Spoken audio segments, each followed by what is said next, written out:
Kibra Mp Mr. Ken Okoth attended the Beyond Zero campaign launch in Kibera that was graced by Her Excellency Margaret Kenyatta, the First Lady of Kenya, dignitaries from UN and lots of international media. Speaking at the event, Mr. Ken Okoth urged the international media community to stop tarnishing the good name of Kibera with false information and claims they are raising funds to help the community, yet they never get to receive a dime. We exist where our narratives and our stories of Kibera have been told by the voices of others who don't spend enough time with us to appreciate our dignity, our humanity, our resilience, our pride, our confidence, our ability to raise wonderful children. We have 9 public primary schools in Kibera. These are not enough. About half of the children in Kibera cannot access public school that way. They go to non-formal schools. What does that tell you? That these people who live under brown roofs have figured out a solution that 50% school attendance rate is not acceptable. And they have figured out through their own effort how to provide the other 50% of education. Those are not people to be pitied. Those are people to be looked up to. Those are people to be cheered. Those are people to be proud of. Those are these mothers here and these teachers here. The MP, who shared his childhood experience growing up in Kibera, applauded the innovation of the people to survive and provide for alternative to services the government didn't provide.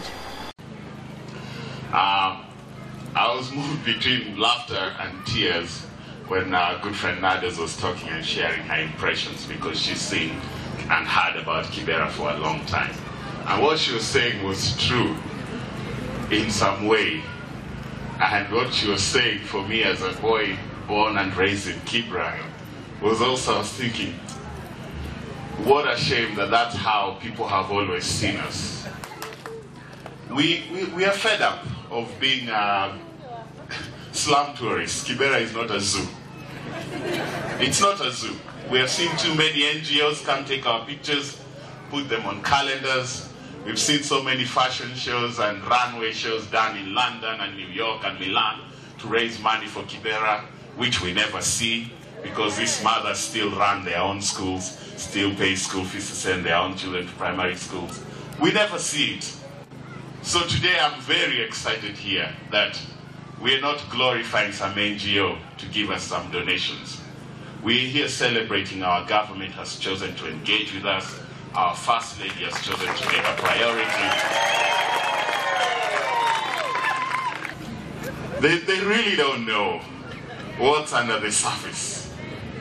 The brown-colored roofs of Kibra, you fly over them when you fly into Wilson from Masai Mara or somewhere, give you a very funny picture of Kibera. You know, when you fly into Kibera from Masai Mara or some place like that, you see Karen, swimming pools, manicured lawns.